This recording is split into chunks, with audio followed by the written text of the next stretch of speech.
আসসালামু আলাইকুম, কেমন আছেন সবাই? এই যে দেখেন, রাতের বেলা হঠাৎ করে আমাদের ঘরে একটা বিড়াল ঢুকে গেছে। আমার ভাই মানে বোনের ছেলে আসছে, সিঁড়িতে নাকি বসা ছিল, ওর পিছন পিছন বিড়ালটাও ঢুকে গেছে। তা এখন তো মা ওইখানে চিল্লাইতেছে। আমি ভাবলাম যে কী হয়েছে। পরে মা বললো যে দেখা যা। পরে গিয়ে দেখি বিড়ালটা এখানে বসে আছে, মানে ও একটু হাঁটতেছে আর বসে পড়ছে। আমি বুঝলাম না ওকে প্রেগনেন্ট নাকি, মানে একটু অসুস্থ ছিল। তারপর তো ওই যে ওই রুমে যাবে, ওইখানে আমার ভাতিজা মানে আমার ভাইয়ের ছেলে বসা ছিল, ওটার সামনে গিয়ে বিড়ালটা দাঁড়ায় আছে আর ও চিৎকার করে, যে চিৎকার দিছে আর বিড়ালটা বের হয়ে গেছে। ওরে দেখা আমার ওই বাসার জেরির কথা মনে হয়েছে, একদম জেরির মতো, এই কালারই জেরি। এগুলা দেশীয় না, একদম আবার পার্সিয়ানও না, এগুলো হচ্ছে ক্রস। এটা কারো মানে পালা বিড়াল, কারো বাসার মনে হয়, বাসা থেকে বের হয়ে গেছে। এখন যে কোন বাসা আর কে জানে।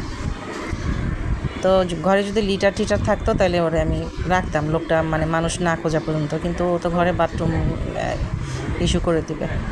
তো যাই হোক, এইখানে ওই দেখেন একটু একটু করে হাঁটতেছে আর শুয়ে পড়তেছে। আরে এই যে এখানে আমাদের পাগলি ভাতিজি, পাগলিটাই কেমন করে। এখানে আর বললাম ওই যে বারান্দা থেকে কাপড় চোপড় উঠে ওইখানে রেখে গেছে। তো ওরে বললাম যে কথা বল। পরে ও তো জানে না যে ভয়েসটা আমি মিউট করে দিব। এই দেখেন ওর দাঁত পড়ে গেছে। ওটা আমি বলছি বিড়ালের পা ধরতে। তো রাতের বেলায় বলছিলাম যে এই বিড়ালটার পা ধরলে তোর দাঁত উঠবে। বলে না, বিড়ালের পা ধরলে দাঁত উঠে? আমি বলছি দেখ ধইরা দাঁত উঠবে।